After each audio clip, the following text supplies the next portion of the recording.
What are you applying for?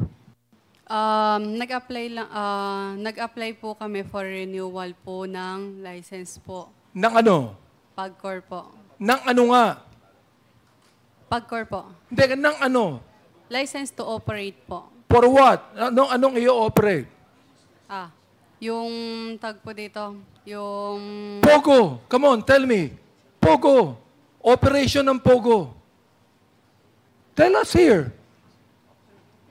Because look, we are preventing that Congressman Karap will again make a motion for contempt and consign you to Mandaluyong Correctional Institution. Now, you answer me now, what kind of license did you trying to get from PAGCOR? Mr. Chair, license to operate po ng PAGCOR. Ano? Ano Ng to business operate po. ng PAGCOR? Hindi pwedeng to operate ng PAGCOR. You applied for a license from PAGCOR to operate what? To operate Pogo po. Yun. Ibig sabihin, involved ka sa Pogo. Hindi ka pwedeng mag-apply ng license sa PAGCOR na hindi mo alam na Pogo yan. Oh my goodness.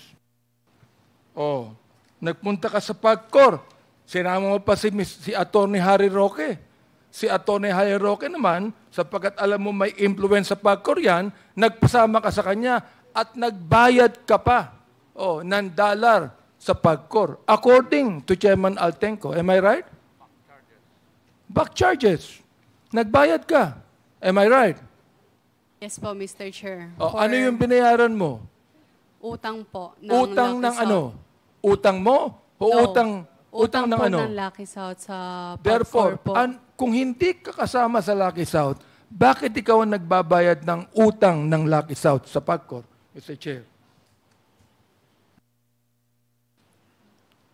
Pwede po, Mr. Sige, Chair. go pwede. ahead. Go ahead. Mr. Chair, authorized representative lamang po ako.